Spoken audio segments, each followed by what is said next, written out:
Hi, my name is Travis, and this is the first episode of my show, Thank You Notes. The point of this podcast is to show the people around me a bit of gratitude in the form of a thank you note. My first guest, Ben Fu.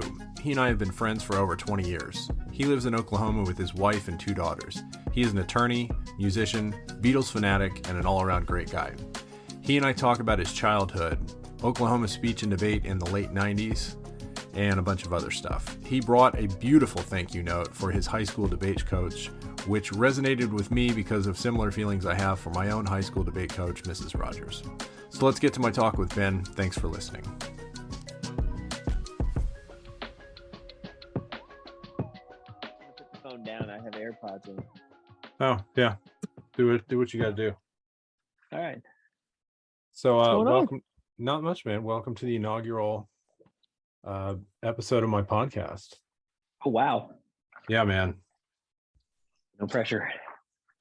It's all on me, but I slightly anxious about, but I'm happy to do it. So thank you for coming on. Absolutely. Thanks for having me. Absolutely. So I don't know.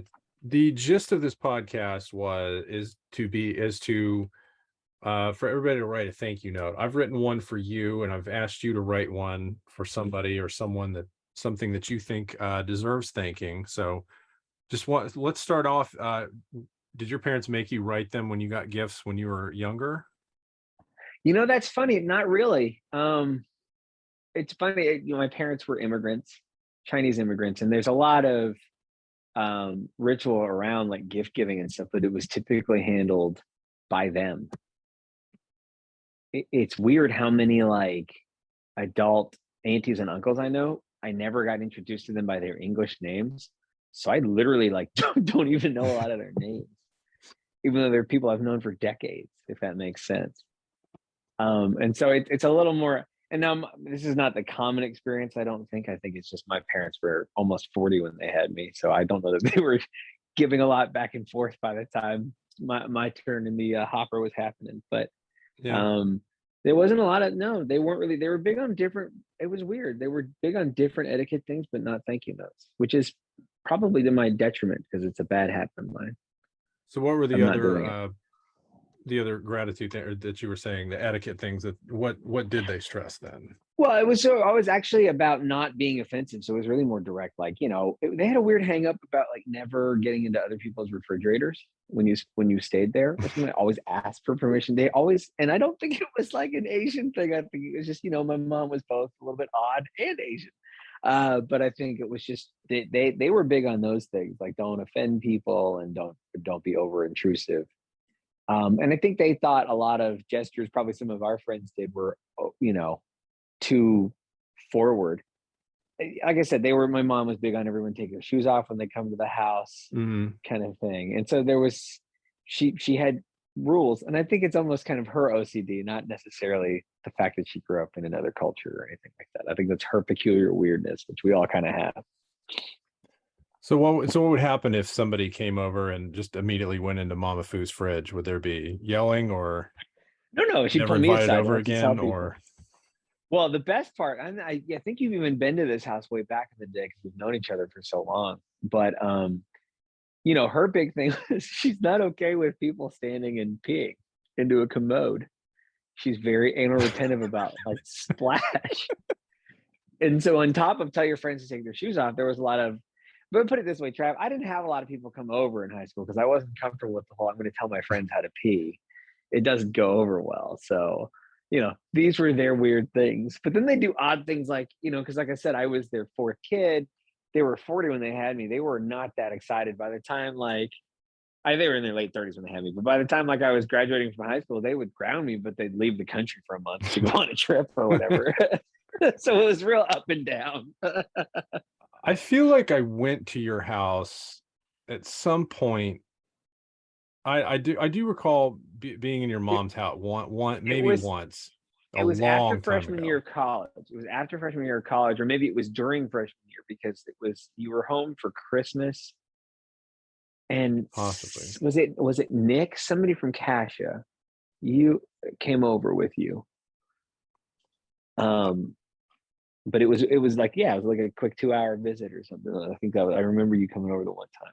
I figured it would be Jeff or Zeke, because why else would we have been in Bartlesville? But I don't know. But I do I think it remember was after going. you and I were hanging out. I think it was college. I think it was after Yes. we got to really know each other well. So I think Hmm. you were back. I think you were back. I think it was before your parents had moved. Were they still? No, they were. No. When did they go to No, Texas? because my parents moved when I was like right Oh, you know before my what? freshman year of high school or freshman It year of was one of your. It college. was one of your pilgrimages to the Seven Oaks or something Hmm. like that. Probably. Probably so. So You know, yeah. that's it. So I guess we can start there. I don't know who's listening, but they should probably know how you and I know each other. So how do you and I know each other, Ben Fu? Well, this was fun. This will tie into our note later. But Hmm. we first, I think, met each other. We were both little snotty kids in debate in high school.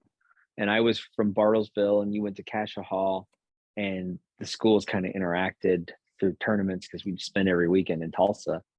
And I don't remember how, but I think like senior year, we ended up running into each other a bunch, and we had a bunch of mutual friends. And so we kind of knew each other, and we talked, and we were friendly. But then in college, we reconnected pretty early on. We were both in the same dorm at UT, and like the only two people we knew.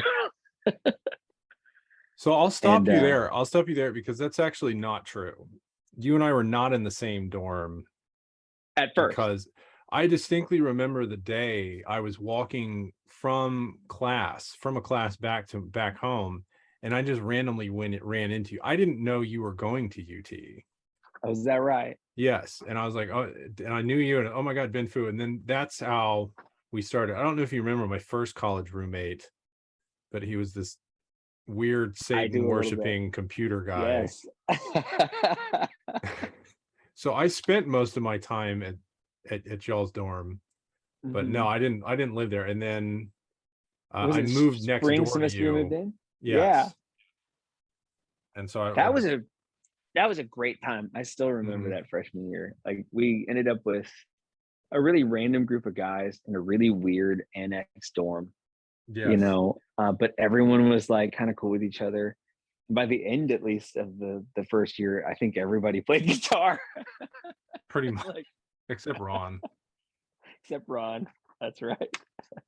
So yeah, it was a really, I mean, that was crazy. Yeah, I think at first, because we didn't talk that much, and then we ran each other at UT, and then just trying to socialize and hang out and find stuff to do. And I think I had some friends like Holly Sears, I remember from Yes, Bartlesville, and we just kind of were cobbling together a group of people to hang out. But man, we had a lot of fun. I mean, yeah, we did. we, we're outside of statute of limitations, so I might have set a fire that I never got in trouble for. So that's good.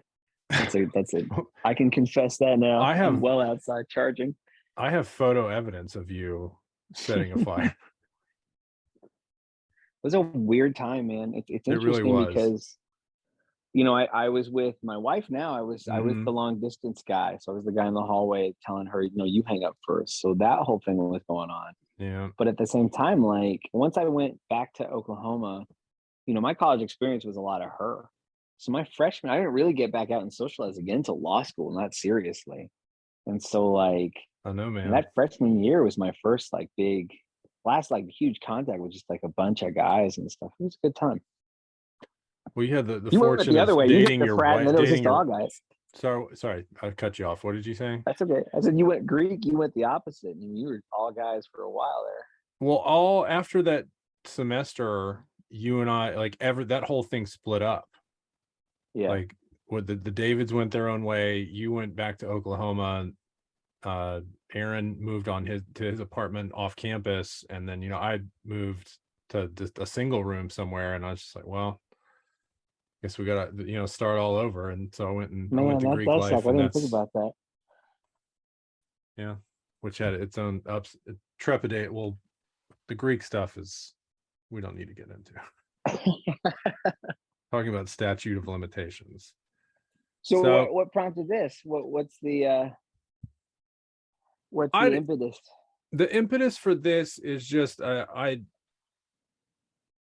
kind of looked at my, well, number one, I've always thought that I was pretty good at writing thank you notes, and I've kind of developed a little method, and I and especially when you get married, like I just rip through those things. I can rip through them pretty quickly, and not to say that I don't put any thought behind them, but I Right, I, right. I just know a way to write a good one. And so now I'm reaching middle age, and I'm starting to, maybe I do need a little bit more gratitude in my life. So I thought maybe I could contact, people from my life, and then eventually, Paul McCartney or Obama, and just let people know how Sure, let them know. grateful I Thank you. am for them. So That's awesome. from You have Ben to, are you gonna Fu, we'll share get your to formula? Paul.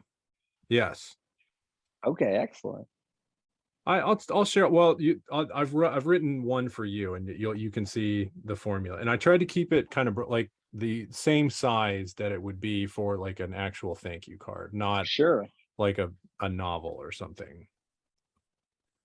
So next question: do you make your kids write thank you notes? I guess I don't. I probably Mm, should. It is a dying art. But now you're making me think about it. No, I really don't. I do make them call and thank. I do make them absolutely express their gratitude. But, mm-hmm, and to their credit, they're both amazing artists. mm, So frequently what I will do is if they receive like a gift, and especially if it's like, geez, I'll make, especially when they were younger, I'd make them draw a thank you note, which were pretty elaborate and pretty cool. But now they're kind of older, they get a little slower about it. But I've never actually had them sit down and commit to paper like, hey, thank you, and I will use this to do the following, etc. Which is sort of the wedding gift thank you formula. I think that's the most thank you notes I ever wrote, which is now like almost 20 years ago, was for wedding gifts. You got to geez. sit down and, well, that, and I ran for office a couple of years ago, so I did write thank you notes to everybody who was crazy enough to send me money, Mm. uh, and that definitely got a little formulaic. Dear sir or madam, thank you for supporting me. Hopefully, a little more Mhm. personal than that, but yeah, that's Um, the idea. all right. So why don't we get into our thank you notes?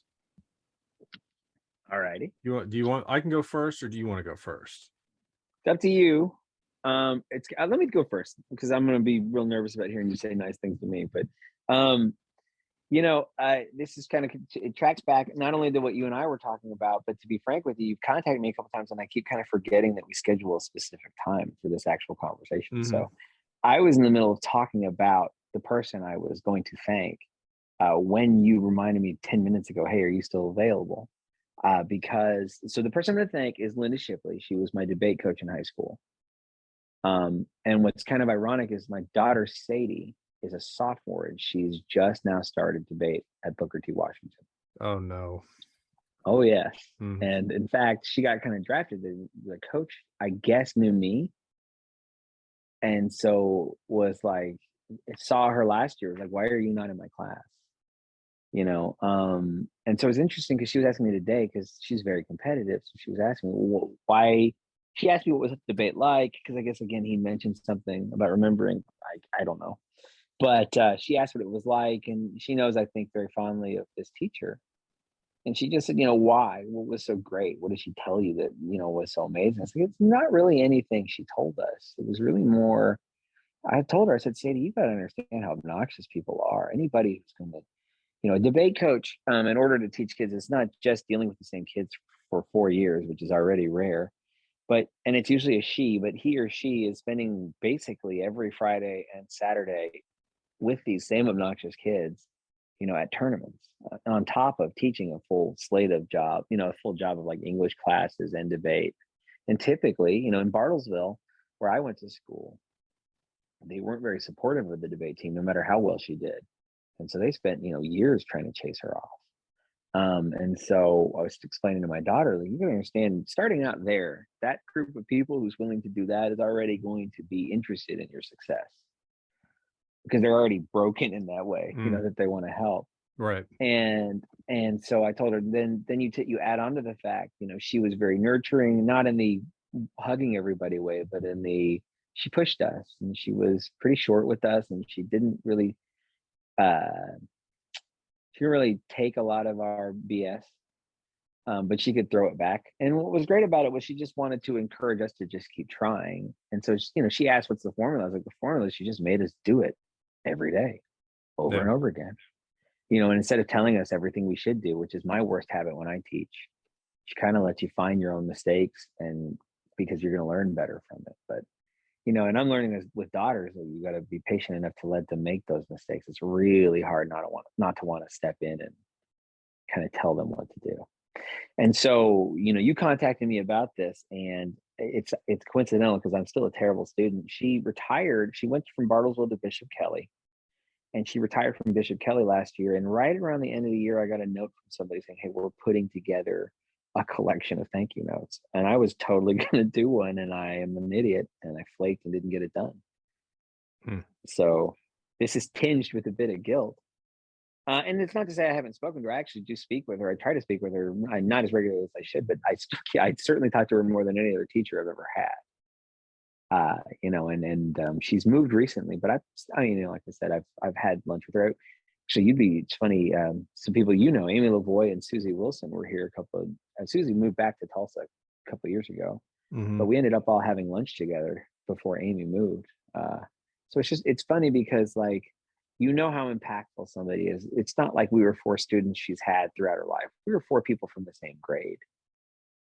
These people are reaching back every year because, as I get older, it's every year it's more obvious the impact, because 4 years for a high schooler, that's literally all of your life at that point. Oh, those are 4 crucial years. Crucial. And it goes from 13 to 17, those which yeah, you're a different creature by the end. Mm-hmm. And it's so formative. And she was there at a time when it was like, if you're not good at something, which a lot of teenage boys are not good at things.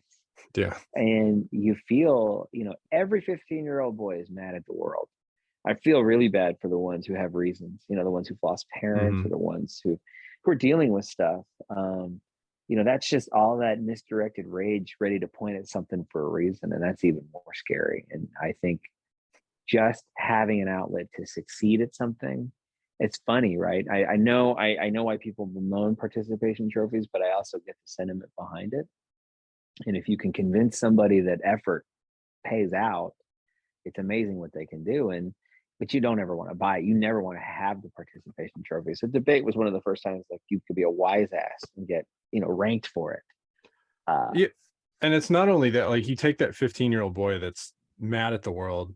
Now you stick them in a van on Friday and Saturday nights, driving to all corners of Oklahoma to getting them to talk about esoteric philosophical concepts. And then you're spending the night in some Motel 6 in Ponca City and then driving them back on Sunday morning. While let's be honest, it was the 90s, but while they're sharing porn or sneaking out and drinking beer and doing all manner of BS that you have to watch them for as well. Yeah, so that's what these debate teachers went through, because on top of teaching in the American public school system, they do this as well. Yes. In fact, go ahead. Well, not to get too soapboxy, but I was really looking for, there was another person you and I debated against named Meredith Deaton, who, I don't know if you've heard that name in years or if you even remember, but she was very good.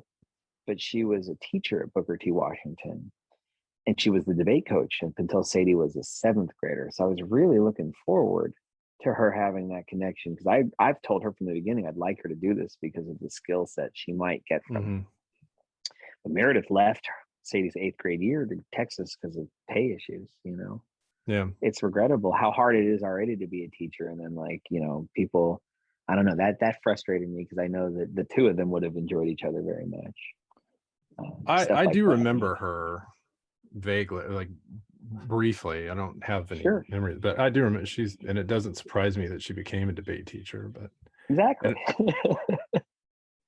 And I do want to say I had a few interactions with Miss Shipley back in the day, and she was always very nice to me, and she didn't put up with any BS that we were going whatever we were doing.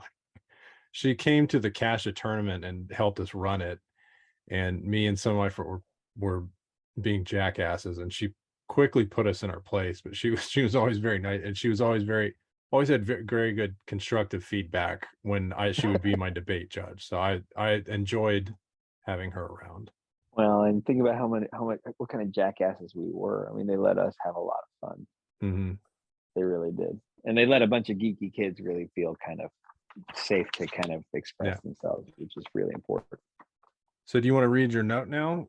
Sure. It's a little longer. It's a little longer than the thank you card, but it's not a novel. So hopefully it gets the sentiment. So I took it from the angle of I know she had a book, so hopefully I can polish this up a little bit more to give to her. But it's Mrs. Shipley. So I wanted to begin by first apologizing. What I have to say is both long overdue and insufficient, but thank you. You poured your life and countless weekends into a bunch of kids who quite clearly will never thank you enough.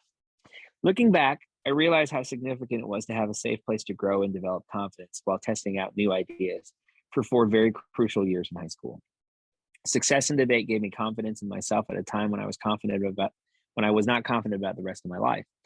Those 4 years also taught me patience and the value of developing a skill. It gave me the confidence to try new things. Throughout college and law school, I relied heavily on speech and debate. And I can't count the number of projects I got to avoid doing heavy work on because no one else wanted to present for the group. And as a trial attorney, and even as a candidate for public office, I still find myself every day relying on those same basic ideas you taught me as a freshman. But any technical skills I learned are far overshadowed by what I learned from you about being a good person. You taught me the value in contributing to the success of others and to approach new challenges with an open mind but a critical eye. You have left an indelible mark on me that has and will continue to color and enhance every aspect of my life. Thank you. Good. Makes me think a lot about my debate coach. She was awesome too, Miss Rodgers. Awesome. Mrs. Rodgers. When it's harder now because we think we're so clever and we think we're so funny when we were that age, but they must have. I mean, I know they saw it, so God bless them, but they were able to see through all of the really obnoxious, smelly, loud parts too. So yeah, they make the world go round. That's very nice. It's I hadn't thought about Miss Shipley in a while, and I'm glad you're still in touch with her. And that's so. Are you gonna be able to get that note to her, or? Yeah, I think I'm reading it out loud. I got to clean it up a little bit, but I need to, and I needed to do it a year ago, so I'm going to make an effort to do it for sure. And I've certainly told her thank you a bunch because it's funny. It's every time I'm reminded of something else. So that's really the impressive part is that it is just 4 years, but it comes up every day. I mean, almost any professional success I have, it can be traced right back to her. That's pretty insane when you think about it, because I did go on to be an attorney. I did some public speaking, but like in college, I didn't really do a lot of like debate style stuff. And ironically, in law school, I didn't do a lot. There was moot court, but otherwise. And then I was a clerk for a judge for a couple of years, which is very academic, but not very on your feet oral argument based. And then I switched over just to get some experience. I ended up in the prosecutor's office. And oh my gosh, then suddenly I'm involved in murder cases and rape cases. And while I'm learning the law and I'm learning the rules, I spent zero time trying to figure out how to talk to 40 people at once, and it was just people, you can tell the debaters that end up in trial. And it's amazing because it's a completely different format. It's a completely different concept. But ultimately, it's just about effectively communicating. And the trick that really good public speakers have that they teach, at least, is, somehow looking like there are no rules. There may be a time limit to the speech, but it doesn't end in a way that somebody goes, "Oh, that's my time." It's doing it effortlessly. And so that has always translated. Yeah, it became clear to me when I was in probably my mid-20s in med school and all that just the benefits that I got from doing speech and debate in high school. Like public speaking was never really a problem. I was never nervous to get up in front of people. But the big thing is I could come up with what I wanted to say, hit the beats out, and then I could be ready to go in just a few minutes. I didn't really need a whole lot of prep. I could organize my thoughts and just, grip it and rip it.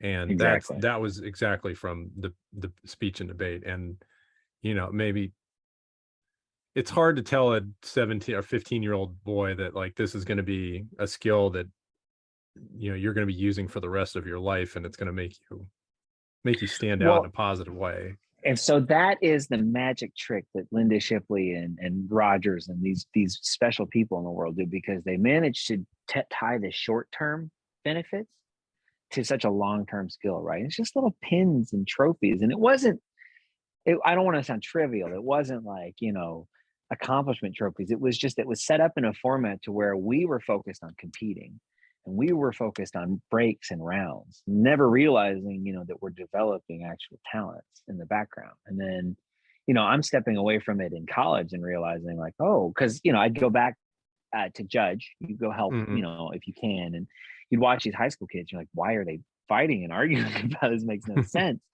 And you realize, what have I been doing? And she kind of chuckled at me. I talked to her about that once in college. And then years later, I'm doing it again as a lawyer, actually. And I'm coming around the other way. Like, you got to let them fight it out, and it's just, you're watching. Cause at that point, I'm older than she was when she started teaching me, and it's just this crazy thing of like, she's, it's not just being older than us, and it's not just being aware. Some people just have that ability. And I don't know if the world will ever thank her for it. But I mean, like, the number of federal clerks, Ivy League graduates, like when she started the program in Bartlesville, she had 0 people had ever qualified for nationals from Bartlesville. Mm-hmm. I was the 3rd person she ever had qualify for debate for nationals. By the time I was in college, she had people winning the national tournament.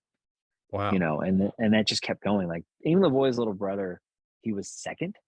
She had somebody at number 10 and number 2 at nationals. And then for years it kept going. She'd have people on the top, whatever, like, it just got to where it was crazy when Bartlesville ditched her. She was like on top of, nationally, she was being looked at by lots of people, but Bartlesville's cutting funding. She goes on to Bishop Kell. It's crazy to me, but it happens. I didn't know you went to nationals. Did you go for debate? I did. I went with Zeke and with Matt. I went, let's see. That's how we got really tight. Junior year, I went, and I can't remember what they went in, but I remember Zeke took the spot, I think, our senior year, and I didn't. It was something like that. And I went in like Senate or Congress or something, but I went to 2 nationals with those assholes. It was great. And then, I went 2 years. I went in debate, and I want to say like duo interp, because I subbed in for a friend of mine in an acting duo where the other guy was doing all the heavy lifting, a guy named Wes Sharpton. And I was just sort of like there to be the straight guy. So he carried me all the way to nationals. Wow. And then no, I didn't know that. Well. But and to respond to it, I totally got Miyagi'd, because I'd just been doing all this stuff for 4 years, and then Miyagi'd, I love it. all of a sudden I'm making it, I'm standing up in these classes, giving these speeches, like, what are you doing? Like, who is this guy? Right. Like, well, and they're looking at you like, how do you know how to do this? Like, what do you mean? You just wax the car. What do you mean? That's great. All right. I wrote you a little note, Ben Fu. This is it starts off, Ben. Thank you for taking the time to teach me to play guitar. Although I don't play much anymore, I still enjoy it. And to be honest, it was a much needed likability crutch I shamelessly exploited with the ladies throughout my young adulthood. Thanks for decades of friendship and always being there. Your pal, Travis. Thanks, man. Yeah. I taught my best friend in high school guitar just because he wanted to learn. And like, I think you were the second person like, hey, can you show me how to do that? And you took off with it, and when I got out of college, I started working. I was clerking, and one of my clerks, we traded. She and her husband babysat our kid, and I taught her 10-year-old guitar. I think he told me about that. And he's even, Trav, he's so much better than I was at that age. He's phenomenal. And then like, I have tried to keep a steady stream of students, just somebody's kid. I don't charge because I'm not worth it. Then I cancel enough. It doesn't matter. But I always try to keep a steady rotation. In fact, Amy Lavoie's kid was one of my students for a while until they moved to Texas. And so I always try to keep it up because it's really interesting to see. For me, it makes me kind of try new things and listen and try to work on teaching because I've gotten slightly better at it, I hope. But obviously for them, it's the same thing that I'm trying. I guess I did learn this from Shipley. It's just this idea of like, if you can teach somebody working at something pays off, then because that was the other part. I'm rambling, but like debate was a big thing for my self-confidence, and guitar was a huge thing for my self-confidence because every kid thinks they're Jimi Hendrix after a week of playing, but that sometimes is a boost they need. Um, and so I do try to teach. And now my little debate kid, you should hear her, Travis. She sings and plays. I She plays know. bass, but she picked it up in April, and now I've been playing with her once a week with some other guys, and she's just, I mean, she can cruise with the adults. She's so good at this already. And she's not And in drumming fact, anymore, right? she's not drumming anymore. And in fact, Brendan, the kid I taught guitar, he's one of the other people who plays with us now. So it's a really nice. Now I'm old enough, I guess. It's full circle. I'm the dude in the dad band, but like it's people who I've come up with or have taught. It's crazy. And it's kind of funny. His name is Brendan. And so it's kind of funny because there's four of us playing, and I'm usually telling people or helping them like arrange or play this chord or that chord. And so sometimes there'll be ticks that come out and you can see his PTSD come out. It's like, I know what he's doing. Oh, I don't have the patience to teach somebody how to play guitar. I couldn't do it. I don't know how you do it, but sometimes I don't either, to be honest with you. It's crazy to me. Like I've learned young kids these days it's weird. I've run into some kids with weird fingers who can't play. It surprised me. I've had to learn. See, because like I said, you were the second person I taught up until, and when I learned with Brendan, and I taught him for years, he was my only student, but he started already knowing how to play a couple of chords. Getting them brand new, it's been a real challenge teaching kids. And here's the craziest thing. The hook for guitar when we were coming up was, I want to play this song. Like yours was Dave Matthews, right? But everyone has something. Obviously mine was like a lot of Oasis songs, right? yeah, But like you have nobody this plays thing guitar like, anymore. well, no, it's ironic actually. If you look too, more people play guitar now than ever. In fact, during the pandemic, sales went insane Well, on guitars. yeah, I shouldn't. It's rock has gotten so low in the charts, and hip hop has taken over. There's less True. of that. I see that's driving less people to. But as I get older, right? Like if you listen to Kendrick Lamar's "Pimp a Butterfly," Mhm. there's some really great guitar work on that album. Actually, now it's not what I would turn to. The really, really great guitar work right now is in like Nashville, but I loathe a lot of bro country music. So while it's got great guitar work, it's kind of hard to listen to the rest of it. But I think obvious a lot of it too is just how siloed we all are. Because Sadie's a sophomore, and kids are getting into every other decade, every other week. So I think what's interesting is a lot of what they're pulling from now. It's just very diverse. One week, Stranger Things is on Netflix, and suddenly everyone's listening to '80s music. That's really big in guitar right now. John Mayer's doing a bunch of '80s sounding stuff, and a bunch of other people are too. So I don't know. It's kind of interesting. What's old is new, but there's always, because of the internet, there's always a group. You know what I mean? Like Oh if you yeah, need a death metal, flat Earth neo-Nazi band, have I got the group for you? Like this exactly. wasn't going to be happening 30 years ago, when to appeal you had to be David Bowie. Like I get, or the Beatles. Like I get it. But at the same time, it's funny because my daughter is steeped in all of this stuff, and you haven't caught up with her in a while. But like Travis, she's such a product of my wife and me that her thing right now is Patty Boyd Harrison. What? She's really into Patty Boyd and like her fashion, and like digging up obscure stuff on 60s mod fashion, right? And like she has shown us different trivia about the Beatles that I had no vague knowledge of. Like she has gone right down the deep end. She's shown us, she's pulling out music from the 60s and the 70s that I've never heard. That's like, this is crazy. Where are you coming from? Like she's going down the well, which is pretty great to see, because it's like she has a very refined ear already. Well, You I didn't know, know Patty had a fan base. I know she wrote a book a few years she wrote a book, ago. which my daughter refuses to buy because she goes, then it's like cheating. I'll have it all in one place. I want to find it all. I'm like, I don't even understand what that means, but What? she's Oh my very, gosh. but like, I'll give you an example. Now, I never knew this, but if you look up pictures of their wedding, you can see pictures of a completely hammered Paul McCartney in every shot that he's in. There's like 3 of them. I've seen some of those pictures. If you go on But if some of you, the Beatles subreddits. yes, and like, so she was telling us all the stories. She's like, this is what happened here. She's gotten to where she can kind of, it's pretty insane. Like when Get Back came out, the documentary came out, and we were watching it, and there was a comment about, she was upset because there is no Patty. And the reason why is because she knows they had a fight on a specific day. Like, she's very specific about it. Wow. And at the same time, like, can play and sing Day Tripper on the bass, all of Paul's parts at the same time. Like, okay, all right, she's legit. Mm-hmm. And she's running into it now because she'll wear she's not like wear it on her sleeve or draw up her notebooks, but she'll wear like a Bowie t-shirt or something. So she had a Zeppelin t-shirt on, and she's like, every time I wear this shirt, somebody asks me if I even listen to the band, and it's funny because I can't. It's just going to be fun. Her name is Sadie Lennon Foo. Somebody someday is going to doorkeep her on some Beatles, and it's going to be a weird day for that person, I think. Wow. Yeah, your kids are. I don't even know what I would use to describe your kids. Just savantic. Is that a word? They love their music though, and I've got like the youngest is singing a lot too, and I just started her with a piano teacher who's going to teach her how to sing and play. She's a performer, so she's a player singer.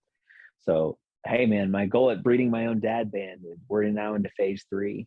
Mm-hmm.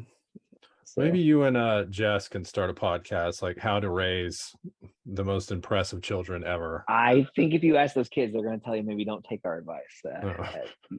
They're still teenagers, so we'll see. Mm-hmm. All right, Ben Fu, this has been fun. Thank you so. Then I'm so appreciative for you for so much more than guitar, but that's just a thank you note I chose to write. Thanks for thinking of me, man, and for the inaugural launch. I appreciate it. Now I get to teach myself how to edit, and we'll see when this drops. Well, and you should post in the comments. You should post Trav's guides to thank you notes and give us the structure. I will do that. Maybe that'll be a supplement episode. That'll be for your Patreon. Yeah. All right, brother. Thank you very much. Take care later. Bye. Well, I did it. Episode 1 in the books. Thanks again to Ben Fu for taking time to talk to me. Every time I talk to him, I always think to myself that I don't talk to him enough. My note did seem a little shallow compared to his.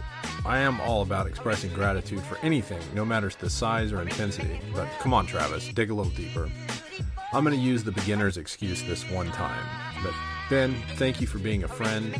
Thank you for exposing me to deep cut Oasis gems. And thank you especially for being a great example of showing the people you love that you love them. All right.